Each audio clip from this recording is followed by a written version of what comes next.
Oke, Bapak terima kasih buat kebaikanmu untuk setiap kami boleh hadir di tempat ini sungguh bukan suatu kebetulan. Kami mau siapkan hati biar Roh Kudusmu sendiri, kami percaya Roh Kudusmu yang akan mengajari setiap kami. Mari kami mau buka hati Bapak di hadapanmu. Kami bawa semua bahkan hanya di dalam nama Yesus Kristus. Kami taklukkan pikiran kami yang bercabang-cabang hanya di dalam nama Yesus Kristus. Thank you Lord Jesus. Haleluya. Amin. Oke, mari saudara buka kitab saudara di Proverbs 18:21. Ya, Amsal 18:21. Saya akan baca seperti biasa dari versi New King James. Saudara silahkan boleh ikuti dengan versi saudara masing-masing. Kayaknya nggak ada bedanya pakai mic apa enggak ya? Ya, 18:21. Haleluya. Ya, saya bacakan. Ini saya pakai versi New King James. Death and life are in the power of the tongue, and those who love it will eat its fruit. Bahasa Indonesia boleh satu orang bacakan secara cepat. Siapa aja? Anyone, please. Hidup dan mati dikuasai lidah, siapa suka mengemakannya akan memakan buahnya. Hidup dan mati dikuasai lidah, siapa suka mengemakannya akan memakan buahnya. Nah saudara, saya percaya semua sudah pernah mendengar ayat ini. Artinya apa? Hidup dan mati dikuasai lidah. Sampai situ dulu, hidup dan mati dikuasai lidah. Sebetulnya aneh. Kenapa aneh? Harusnya apa? Hidup dan mati dikuasai Tuhan. Tapi kok ini bunyinya hidup dan mati dikuasai lidah. Nah sadarkah kita semua bahwa apa yang diberikan Tuhan kepada kita, satu anggota tubuh ini sangat berbahaya saudara. Karena dari lidah kita bisa melepaskan hidup dan mati. Karena kalimat berikutnya berkata, siapa suka menggemakannya, berarti siapa suka memakainya akan memakan buahnya. Berarti apa yang keluar dari mulut kita akan menerima hasilnya. Betul toh? Dan kalau dari ayat ini, kalau menurut ayat ini, berarti lidah kita itu mengeluarkan dua jenis, yaitu apa? Kalau bukan kehidupan, kematian. Segala sesuatu di antaranya itu akan cenderung kalau enggak ke kehidupan, pasti ke kematian. Ayatnya bilang demikian. Nah, seringkali kita lupa begini saudara. Oke, apa yang kita dengar itu bahaya juga, bukan cuma apa yang kita katakan. Karena apa? Karena setiap kali kita mendengar sesuatu, ini termasuk kalau kita mendengar sesuatu bukan hanya mendengar secara fisik melalui telinga kita, tapi juga membaca sesuatu. Itu juga hasil lidah orang lain. Enggak maksudnya saudara? Apa yang masuk ke telinga kita itu hasil lidah orang lain. Berarti yang kita dengar itu juga kontennya, muatannya kalau nggak dua, kalau nggak kehidupan pasti kematian. Nah, nangkep ya saudara bahaya. Makanya kita harus hati-hati banget menyaring apa yang kita dengar, bukan cuma hati-hati melepaskan apa yang dari mulut kita, karena ini berpotensi untuk membangun, memberi kehidupan maupun sebaliknya memberi kematian. Nah sayangnya, kalau kita mau jujur, setiap kali kita buka TV, kita baca internet berita atau koran atau apa, headline selalu adalah negatif. Negatif saudara. Jarang kita jumpa yang namanya headline berita itu positif. Betul, karena yang negatif yang menjual. Ya, apa itu? Itu kematian saudara yang dilepaskan. Setiap kali kita mendengar sesuatu kabar negatif, otak kita nggak berhenti diam kan? Pasti muter toh. Waduh. Kata pertama paling tidak apa? Waduh, bagaimana jika? What if? Minimal itu. Setiap kali ada hal negatif, setiap kali kita mendengar kabar buruk mungkin dilepaskan oleh orang lain, otak kita tidak tinggal diam, tapi mengolah. Gimana nanti kalau jangan-jangan, nangkep saudara ya. Nah satu yang kita mau belajar sekarang bahwa begitu besar kuasa yang Tuhan berikan kepada mulut kita, sampai-sampai ini bisa melepaskan kehidupan atau kematian. Cuman dua jenis. Kalau nggak kehidupan, pasti kematian. Nah, hanya seringkali kita nggak sadar. Kalau kita sudah tahu, maka kita akan sangat berhati-hati mengeluarkan atau menyeleksi apa yang keluar dari mulut kita. Nah, kenapa kok bisa begitu luar biasa Tuhan kasih kuasa kepada kita? Bahwa lidah ini bisa melepaskan kematian, bisa melepaskan kehidupan. Karena sangat simpel, karena kita itu fotokopinya pencipta kita. Saudara kalau buka Kejadian 1, saudara pasti mungkin akan terkejut. Kejadian 1 ayat 3, Kejadian 1 ayat 6, ayat 9, ayat 11. Itu diawali God said, God said, God said. Tuhan berkata, God said, God said. God itu kata aslinya Elohim. God said, God said. Selalu Tuhan berkata pada saat dia mau menciptakan matahari, dia ngomong, jadilah. Gitu loh. Nah, dia berharap kita melakukan hal yang sama. Mulut ini kita untuk mengeluarkan sesuatu yang punya daya cipta, punya kuasa untuk melepaskan kehidupan. Gitu. Jadi kalau kita gak tahu mau ngomong apa, mendingan diem aja. Now, Matius 15 ayat 18. Yuk, secara cepat.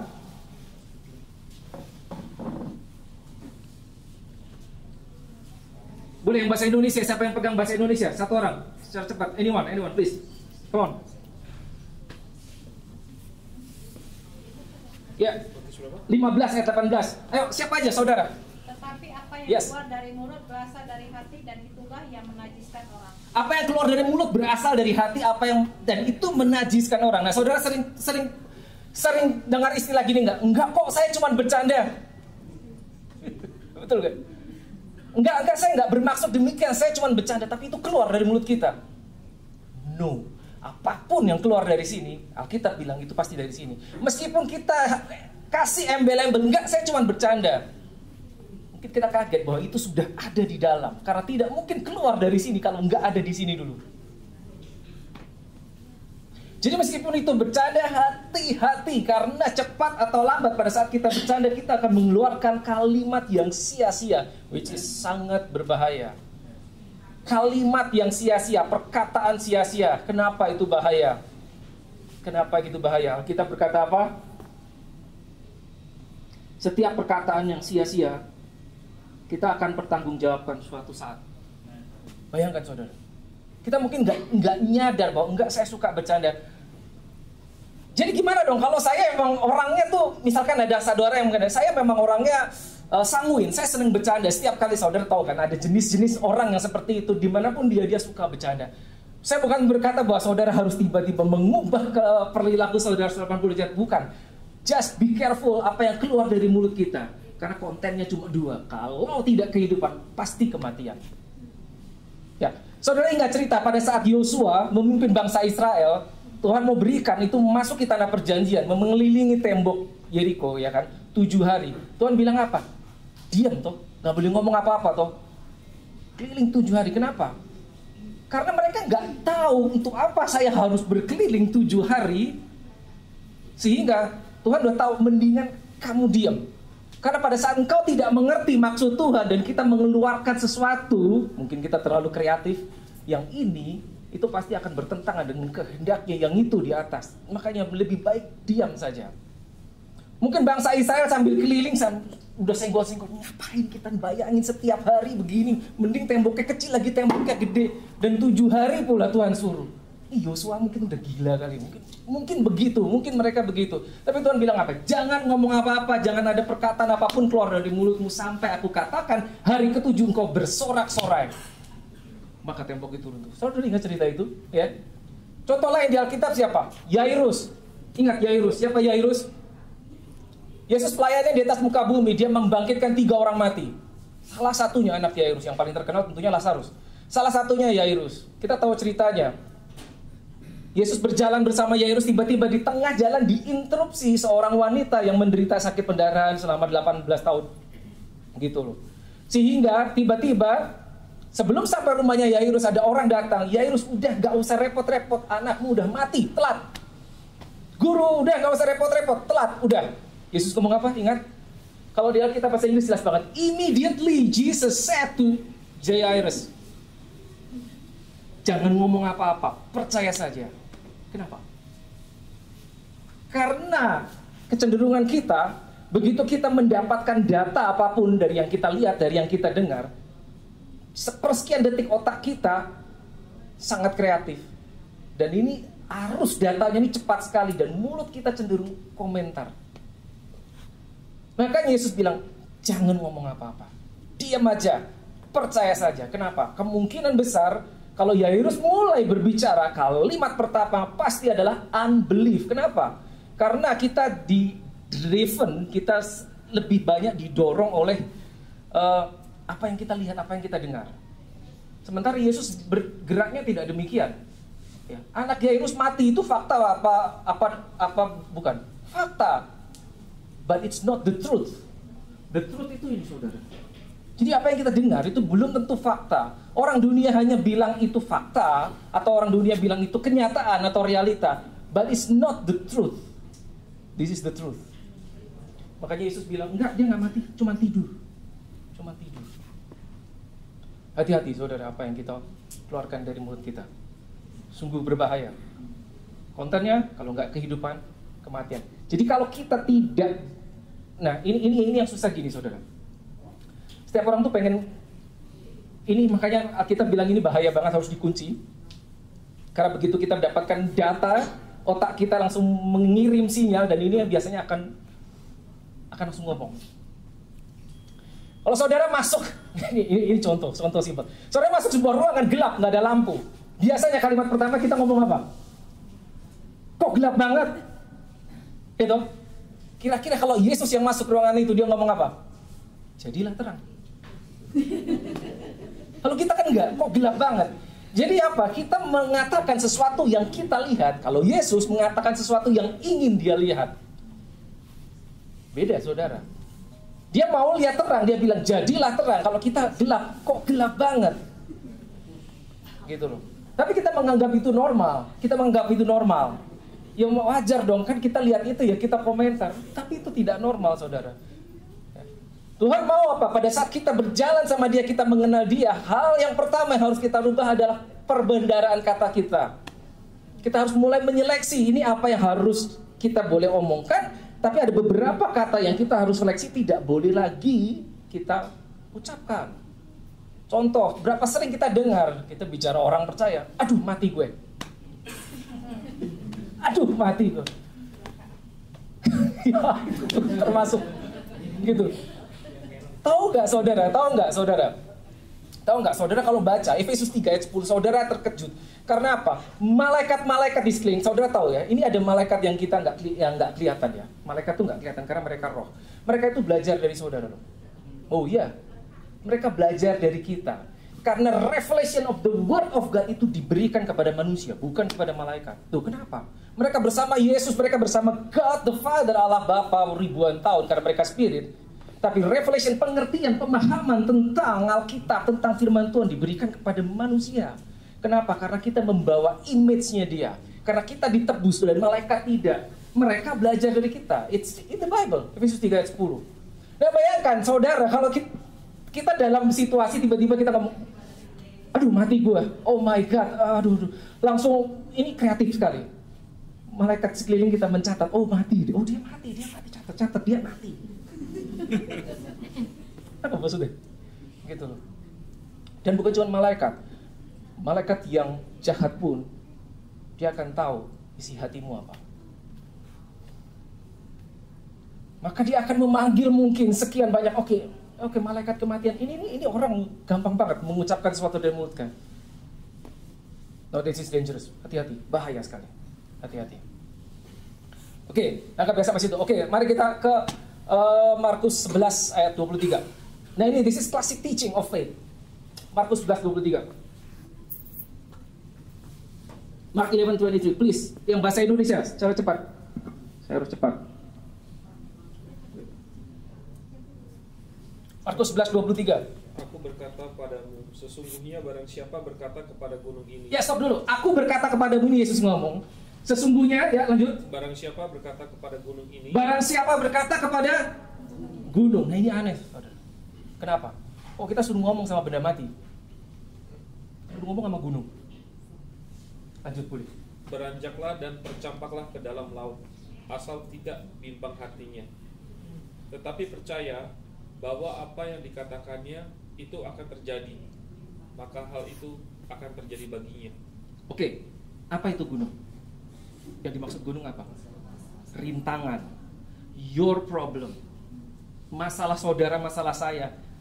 Jadi bayangkan saudara berjalan di depan saudara ada yang menghalangi, masalah problem, entah itu masalah finansial, apakah itu sakit, penyakit, apapun itu gunungmu.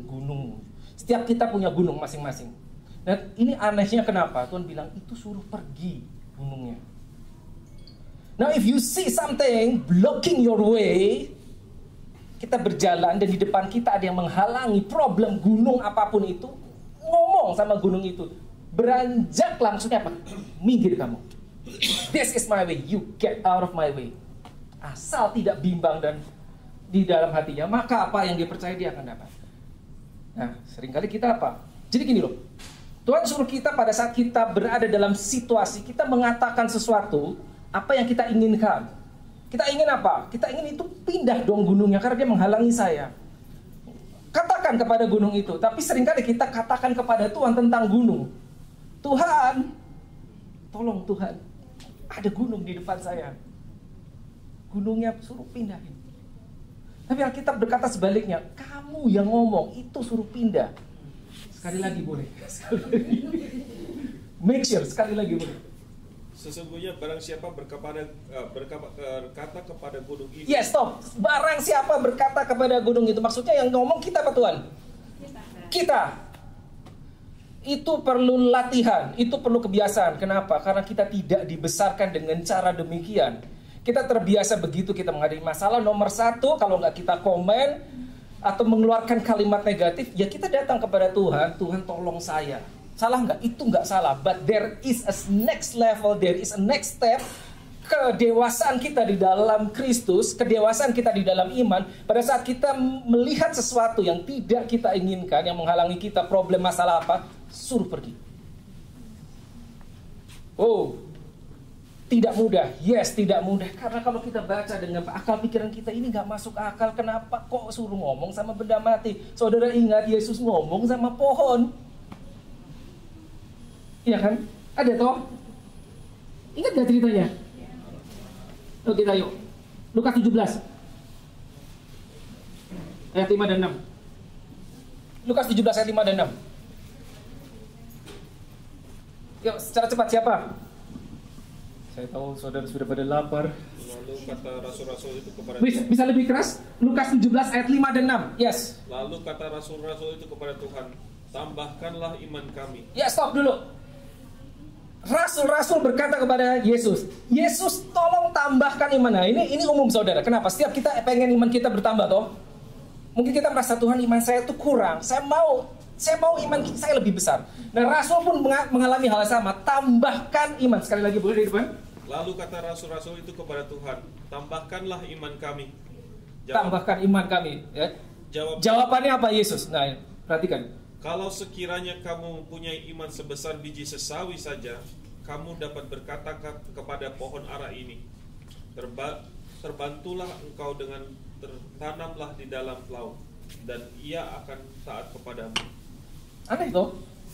Murid-murid datang kepada Yesus minta tolong, guru tambahkanlah iman kami. Lah kok jawabannya kayak gitu? Kalau kau punya iman. Coba sekali lagi. Bener gak? Jawabannya doang. Kalau sekiranya kamu mempunyai iman sebesar biji sesawi ya, saja. Stop sampai situ. Kalau kamu punya iman sebesar biji sesawi. Padahal tadi pertanyaannya tambahkanlah. Harusnya jawabannya kan gini normalnya. Begini loh cara kamu menambahkan iman. Bener gak sih? Kamu harus melakukan ini. Mungkin doa puasa begini. Tapi jawabannya aneh. Kalau kamu punya iman sebesar biji sesawi, kamu bisa berkata kepada pohon ini, ya, tercampaklah di laut, maka pohon itu akan nurut. Nah, seringkali kita, this is classic. Seringkali kita fokus the size of the faith. Sebesar, karena itu dikatakan sebesar biji sawi. Saudara tahu biji sawi itu kecil sekali, sangat kecil. Mungkin saudara ada yang sudah pernah lihat, ada yang belum. Itu mungkin biji yang paling kecil. Tapi sebetulnya fokusnya bukan the size, bukan ukurannya, tapi caranya. Bagaimana biji saudara punya biji sekecil apapun atau sebesar apapun, kalau kita cuma taruh di atas lantai, kita taruh di atas meja, besok, lusa, minggu depan, tahun depan itu akan tetap tidak berubah. Tapi pada saat biji itu ditabur di tanah. Nah, bagaimana cara menabur itu dia? Boleh sekali lagi jawaban Yesus apa? Kamu dapat berkata kepada pohon ara ini. Berkata berkata, say something. That's the key. Jadi kalau kita datang kepada Yesus, Guru tambahkanlah iman kepada kami, jawabannya apa? Say it. Apa yang dikatakan? What you believe. You have to say what you believe. You have to say what you want to see, bukan say what you see. Say what you see is easy. Kenapa? Semua orang bisa. Nggak perlu Tuhan, nggak perlu Yesus. Di depan saya ada gunung, semua orang bisa ngelihat. Problem saya besar, saya bisa mengatakan segala sesuatu tentang problem saya. But say something that you want to see, perlu latihan. Itu yang Yesus bilang. Berkatalah, say it. So it's not about the size, bukan ukurannya sebetulnya. Ukurannya memang kecil, tapi bagaimana yang kecil itu bisa menjadi besar, memindahkan gunung. Saudara ingat ya, Yesus tuh pernah ngomong sama pohon. Dia datangi ke pohon ara, pohon dia tidak dapat buah. Ingat ya cerita itu, dia bilang kau tidak akan berbuah lagi. Keesokan harinya keluar dari bait suci, Petrus bilang, Guru, kok pohon yang kau kutuk tiba-tiba sudah kering dari akar-akarnya. Yesus pernah ngomong sama apa? Angin. Halo, angin. Saudara pasti ingat dong cerita itu, murid-murid tengah laut ya, Danau Galilea, ada angin ribut, mereka semua ketakutan, Yesus tidur, dibangunin, lalu Yesus menghardik angin berhenti langsung. Tapi setelah itu Yesus ngomong, hai kamu orang yang kurang percaya, kenapa kok kamu kurang percaya? Come on Jesus, ya wajar dong saya takut loh, ini angin ribut, kamu enak-enak tidur. Saudara pernah kebayang nggak, kalau muridnya nggak bangunin Yesus, apa yang terjadi? Apa mereka tenggelam bareng? Pernah kebayang nggak? Ini di tengah, di atas perahu. Ada angin ribut, Yesus dibangunin, Yesus tidur toh. Kalau terus dibangunin, terus akhirnya diredakan angin. Tapi kalau kira-kira, saudara pernah berimajinasi nggak? Kalau mereka nggak bangunin Yesus, apa yang terjadi? Mati bareng gitu sama Yesus? Enggak tuh. Makanya Yesus bilang, kamu kok nggak percaya sih? Gitu. Kamu kok nggak percaya sih? Jadi sebetulnya apa yang Yesus ajarkan itu? Ini gini loh caranya, kamu ikuti aku, seperti itu. 2 Corinthians 4:13, 2 Korintus 4:13, mari.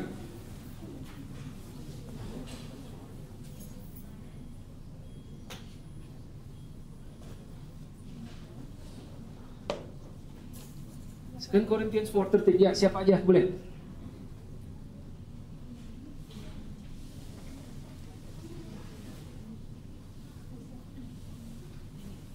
Siapa? Boleh. Namun karena kami memiliki roh iman yang sama, seperti ada tertulis, aku percaya, sebab itu aku berkata-kata. Yes, I believe, therefore I spoke. Rasul Paulus, Perjanjian Baru, setelah era Yesus. Aku percaya, oleh karena itu aku berkata-kata. Jadi kalau kita punya iman, pasti apa yang kita percaya itu akan keluar dari mulut kita. Alkitab yang berkata, Rasul Paulus memberi contoh, I believe, therefore I spoke. Aku percaya, maka aku perkatakan apa yang aku percaya, meskipun bukan yang aku lihat. Gitu. Kita tahu saudara, kita tuh menghadapi sesuatu yang bermacam-macam. Setiap hari mungkin saudara pergi kerja mungkin 9 to 5, mungkin ada yang dari jam 7 sampai sore, sampai ada yang malam. Bayangkan saudara ketemu berbagai macam orang, berbagai macam latar belakang, berbagai macam karakter, berbagai macam problem. Kita pagi berdoa, kita nggak tahu mungkin nanti jam 1 siang kita ketemu siapa, kita ketemu masalah apa, kita nggak tahu toh. Iya toh? Kita nggak tahu. Tapi kita ketemu itu semua. Maka itu mempengaruhi pola pikir kita. Itu mempengaruhi cara pandang kita. Kita pulang sampai rumah, udah capek, terus kita baca Alkitab. Alkitab bilangnya begini. Alkitab mengajarkan, kau perkatakan apa yang kau percayai. Kau perkatakan kepada gunung di depanmu, supaya minggir gunungnya. Kita baru saja mengalami hal-hal yang negatif, mengalami problem yang begitu besar, menghadapi kabar buruk. Nah ini yang sering kita lakukan gini. Kita mendefinisikan Alkitab berdasarkan apa yang kita alami. Terbalik.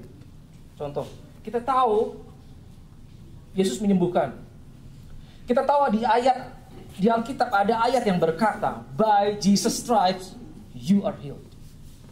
Oleh bilur-bilur Kristus engkau sembuh. Saya percaya saudara pernah dengar semua. Ya toh? Semua pernah dengar. Ada yang belum pernah toh? Ada, pasti semua pernah. Oleh bilur Kristus engkau sembuh. Engkau telah sembuh. Bahkan yang versi bahasa Inggris lebih jelas. You were healed, bukan you are healed. You were healed. 1 Petrus 2:24 dan Yesaya 53 ayat 4 dan 5 itu tercatat. Oleh bilur-bilur Kristus. Tapi kalau yang kita hadapi the doctor's report yang berkata sebaliknya, pertanyaannya kita mau percaya yang mana? Ya, kita seringkali mendefinisikan firman Tuhan berdasarkan yang kita alami, apa yang berdasarkan kita lihat. Harusnya terbalik, saudara. Karena this is the final truth. Yang kita lihat itu mungkin cuma kata orang adalah fakta atau realita. Tapi yang benar yang ini. Ya, itu yang harus dilatih. Kita harus berani mempercayai apa yang tertulis ini seperti ini.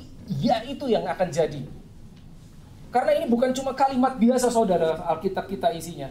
Ini adalah roh Alkitab. Ini isinya roh. John 6:63 bilang apa? My word is spirit. Kita tahu kan? Firmanku adalah roh dan itu adalah hidup. Jadi kalau saudara ambil apa yang ada di dalam Alkitab ini dan saudara lepaskan melalui mulut saudara, this is very important, berarti saudara melepaskan spirit dan saudara melepaskan life. Saya ulangi sekali lagi, firman Tuhan berkata, firmanku adalah roh dan hidup. Not just spirit, tapi juga life, kehidupan.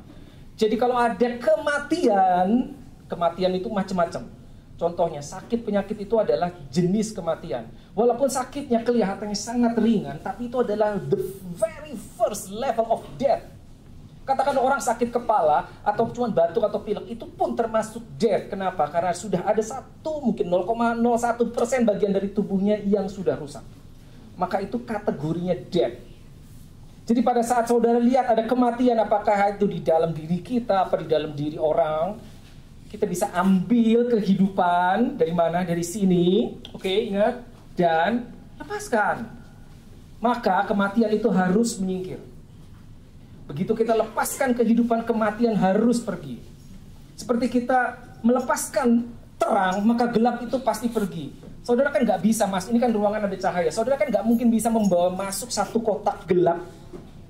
Terus saudara buka sehingga gelapnya itu menaungi seluruh ruangan, nggak bisa toh.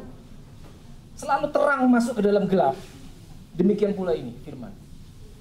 Lepaskan firman itu, lepaskan kehidupan. Tapi itu pakai mulut. Bisa nggak kita, pertanyaannya gitu, bisa nggak kita melepaskan itu? Pada saat kita melepaskan itu ada hasilnya nggak? Ada, saudara. Hanya kita seringkali nggak tahu atau kita lupa.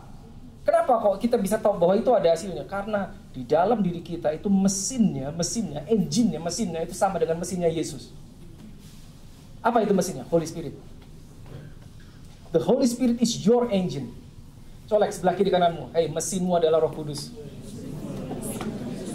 Mesinmu adalah Roh Kudus. Mesinmu Roh Kudus. Cuma casingnya beda-beda, tapi mesinnya sama dengan mesinnya Yesus. Makanya kalau Yesus ngomong bisa terjadi, harusnya kita bisa juga. Itu saudara, itu jangan pernah lupa, itu yang kita punya itu diberikan kepada kita. Mesinnya sama, sudah. Tapi mengaktifkan mesinnya itu harus melalui perkataan. Say it, perkatakan. Ambil firman itu, ambil kehidupan, lepaskan, maka kematian harus pergi. Ambil terang itu, lepaskan, maka kegelapan pasti akan pergi. Gak usah disuruh, pasti. Pertanyaan, loh saya udah lakukan, tapi kok dia masih sakit? Saya udah pernah berhadapan seperti itu. It doesn't work. Ada seorang ngomong sama saya, I did it, but it just doesn't work. Saya masih ingat ada yang ngomong gitu. How many times have you done it? Once. Baru sekali. Do it again. Lakukan lagi. Nah itu, begitu kita melakukannya dan kita lihat kok nggak ada hasilnya, lalu kita mengambil kesimpulan, oh nggak bisa ternyata, it doesn't work. Berarti apa? Kita mendefinisikan firman berdasarkan apa yang kita lihat. Halo? Harusnya kebalik. Oh, gak bisa, gak berhasil, do it again. Gak bisa, lakukan lagi. Gak bisa, just do it again. Apakah ini mungkin salah, saudara? Gak tahu. Gak mungkin salah toh ini. Kalau kita udah tahu ini gak mungkin salah, apa yang ditulis di sini gak mungkin salah. Just take it. Alkitab berkata, you shall know the truth, and the truth shall set you free. The truth itu apa? Kebenaran itu ini firman Tuhan. You shall know the truth. Kita sebagai orang lahir baru, kita akan mengenal kebenaran. Kebenaran akan memerdekakan kita. The problem is, segala sesuatu yang ada di dalam sini itu firman Tuhan adalah kebenaran. Tapi yang bisa memerdekakan kita adalah hanya kebenaran yang kita tahu. Meskipun ini semua isinya kebenaran. Tapi kalau kita nggak tahu, itu tidak bisa memerdekakan kita. Hanya yang kita tahu. Berarti apa? Knowledge is crucial. Pengenalan akan firman, kita harus tahu. Jadi gimana? Baca, dengarkan, renungkan. Seperti itu. Seperti itu. Saya kasih ilustrasi, saudara. Ada sebuah batu besar, mungkin ukurannya nggak sampai 1 meter lah, diameter mungkin 50-60 cm. Batu, benar-benar batu, rock besar. Lalu ada seorang datang dengan hammer, palunya biasa ukurannya, nggak terlalu besar. Saudara tahu ya palu yang biasa itu. Lalu dia berusaha, dia mau memecahkan batu, dia pukul sekali dengan sekuat tenaga, batunya nggak pecah. Dia pukul 2 kali, nggak pecah juga. Dia pukul 3 kali dengan sekuat tenaga, 4 kali, 5 kali, 10 kali, nggak pecah. Lalu orang itu mengambil kesimpulan, ternyata batunya terlalu keras, nggak bisa dipecahin. Sudah, tinggalin sama dia. Lalu ada orang lain datang setelah dia. Orang lain itu membawa palu yang ukurannya sama dan melihat batu yang sama dan dipukul oleh orang itu sekali langsung pecah. Pertanyaannya, batu itu kan pecah kan? Berapa kali pukulan untuk menyebabkan batu itu pecah? Berapa kali? 11. Bukan sekali. Tapi orang yang kedua, dia pikir sekali saja pecah. Maksudnya gimana, saudara? Maksudnya, you do not stop until you see the result. Until you see the result. Gitu. Kenapa? Karena sampai berapa kali kita nggak tahu ini baru akan pecah ini batu. Tapi sampai satu titik dia pasti pecah. Kenapa kok bisa gitu? Kita harus tahu. Sekali lagi saya kembali, apa mungkin ini salah? Kalau kita masih berpikir ini mungkin salah, mungkin kita harus pertanyakan kekristenan kita. Gitu loh. Itu penting sekali, saudara. Ya. So faith is saying. Kita punya iman itu harus keluar dari mulut kita. Jangan sampai kematian yang keluar. Harus kehidupan. Kita jujur, saudara, kiri kanan kita banyak yang butuh pertolongan. Kita bersyukur setiap kita di sini dalam keadaan baik. But maybe, kita nggak tahu, mungkin besok lusa, antar sore, nanti malam, mungkin saudara ketemu dengan orang tiba-tiba di jalan di train station. Orang itu sakit dan dia berada kurang dari 1 meter jaraknya dari engkau, dan engkau tahu di dalammu ada engine, ada Holy Spirit, dan pikiranmu berpikir, aduh gimana ya, saya doain nggak ya, saya tumpang tangan nggak ya? I will guarantee you, your mind will come against you. Ini pasti akan bilang, jangan, nggak usah. Nanti kalau dia nggak mau gimana? Nanti kalau nggak sembuh gimana? Tapi firman bilang apa? If you believe, you shall lay your hands on the sick, and the sick shall recover. Yang mana yang mau kita percaya? Mungkin bukan kita yang butuh, mungkin orang lain. Mungkin bukan kita, tapi bisa jadi orang lain. Bukan orang yang kita kenal mungkin, atau orang yang kita kasih, bisa jadi. Oke, 5 menit lagi. Oke ya, nangkap ya saudara maksudnya. Jadi apa yang harus kita lakukan? Alkitab berkata, Yesus mengajarkan demikian. Call things which be not as though they were. Mengatakan sesuatu yang tidak kau lihat, seakan-akan itu sudah ada. Jadi perkataan kita memiliki daya cipta. Demikian pula saat kita berdoa. Sebagai orang benar, this is the next level. Tapi I'm gonna share this. This is the next level. Kita bisa berdoa, datang kepada Tuhan, memohon Tuhan, tolong saya atau tolong dia sakit. Tapi kita juga bisa begitu. Lord, I believe I have the Holy Spirit, and then you do it. Tinggal saudara pilih yang mana. Ya, it's in the Bible. Saudara boleh cari di Alkitab perjanjian baru. Cari di mana suruh kita doain orang sakit. Tidak ada, saudara. Satu-satunya di Alkitab perjanjian baru mengajarkan kita mendoakan orang sakit itu hanya di Yakobus. Jika engkau sakit, panggil penatua, suruh mengolesi engkau dengan minyak, maka doa prayer of faith akan menyembuhkan diri. Tapi yang disuruh apa? Yesus yang mengajarkan apa? Yesus tidak bilang you pray for the sick. No, you lay your hands on the sick. That means what? You heal the sick. Now this is the next level. Saya tahu tidak semua kita mau melakukan ini, but I have to say this because it's in the Bible. Kita mau sampai sejauh mana level kita berjalan bersama Yesus. Kita dikasih mesin yang sama.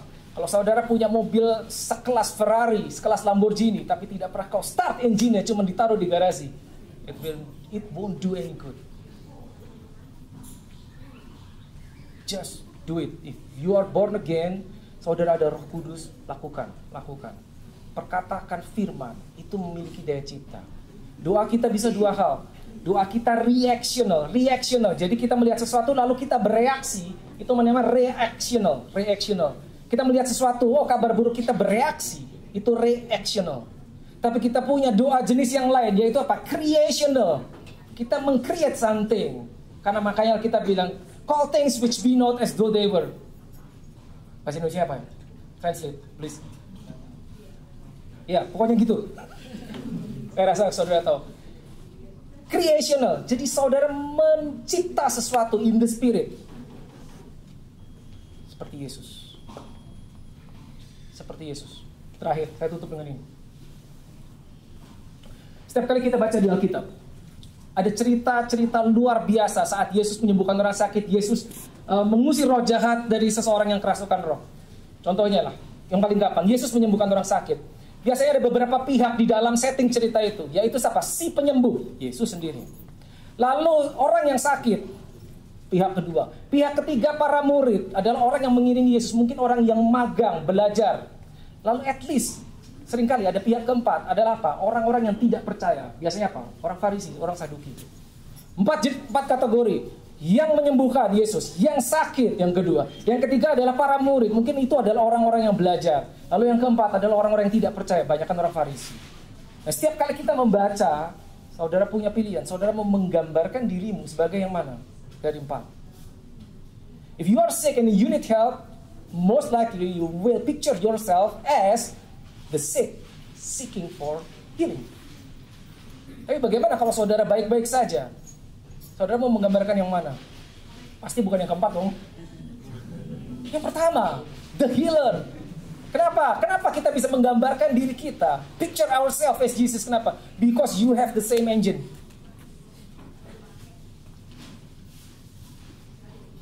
Mesinnya sama.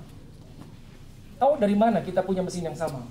Roma 8 ayat 11, saudara boleh buka sendiri nanti. Roma 8 ayat 11 itu menjelaskan mesinmu sama Yesus. Makanya waktu penciptaan, Kejadian 2 ayat 7, begitu Allah Bapa berhasil selesai menciptakan manusia pertama dari debu tanah, gak langsung hidup toh, dia harus kasih rohnya dulu, roh kehidupan. Dalam Ibrani Nefesaya, he created, dia menghembuskan nafasnya sendiri, dia memfotokopi dirinya sendiri, maka ini hidup menjadi living being, living spirit di dalam bahasa aslinya. Jadi tahu gak, kemampuan si Adam itu mirip sama kemampuan yang menciptakan. Ya kita tahu ceritanya dia jatuh, tapi sebetulnya itulah kita tuh dibikin kayak gitu. Kemampuannya sama. Jaga baik saudara. So please hati-hati dengan perkataan kita dan juga hati-hati dengan perkataan yang masuk. Apakah itu perkataan langsung, apakah perkataan melewati sosial media atau apapun juga. Ayat terakhir. James 3:11, Yakobus 3 ayat 11. Yakobus 3 ayat 11.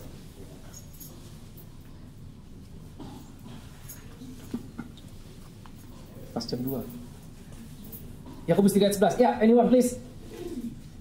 Ada. Yes. Adakah sumber memancarkan air tawar dan air pahit dari Adakah sumber memancarkan air tawar dan air pahit dari mata air yang sama? Bayangkan saudara, mata airnya. Sumbernya apa? Holy Spirit di dalamnya. Jadi yang keluar dari kita itu tidak bisa dua, kematian dan kehidupan. Harus salah satu. Dan pilihan itu ada pada kita, saudara. Kita mau melepaskan kematian apa kita mau melepaskan kehidupan. Itu pilihan kita, tapi nggak bisa dua-duanya. Salah satu. Mata air tawar atau air yang pahit. Oke? Oke, let us pray. Thank you, Lord. Thank you, Jesus. Mari kita berdoa. Bapak, kami bersyukur buat kebaikan-Mu untuk firman-Mu. Kami percaya Roh Kudus Engkau yang telah mengajari setiap kami sendiri. These are your people, Lord. Ini adalah anak-anak-Mu. Aku percaya Engkau sungguh mengasihi setiap mereka. Setiap mereka. Every single one of them. Karena saat Engkau menciptakan mereka, sebelum mereka dijadikan, Engkau tahu ending story-nya. Engkau tahu akhir kehidupan setiap dari mereka, Tuhan. Dan tidak ada satupun yang binasa. Dan Engkau memberikan Roh-Mu sendiri, exactly the same Spirit dengan yang ada di dalam Yesus, untuk tinggal diam, bukan hanya bersama, tapi tinggal di dalam setiap mereka, Tuhan. Supaya mereka menjadi serupa dengan anak-Mu yang sodong, Yesus Kristus. Thank you, Lord Jesus. Aku berdoa Roh Kudus, Engkau sendiri yang mereveal the wisdom. Engkau sendiri yang memberikan pengetahuan, hikmat, sehingga setiap mereka tahu persis posisi mereka, sehingga setiap mereka tahu persis keadaan mereka, kemampuan mereka. Karena bukan karena kami melihat casing luarnya, karena bukan kami melihat kemampuan kami, bukan karena kami melihat background pendidikan kami, tapi karena Roh Kudus yang ada di dalam. Just like your word says, greater is He that is in you, which is Holy Spirit, than he that is in the world. Roh yang ada di dalam dirimu lebih besar dari apapun yang ada di dalam dunia itu.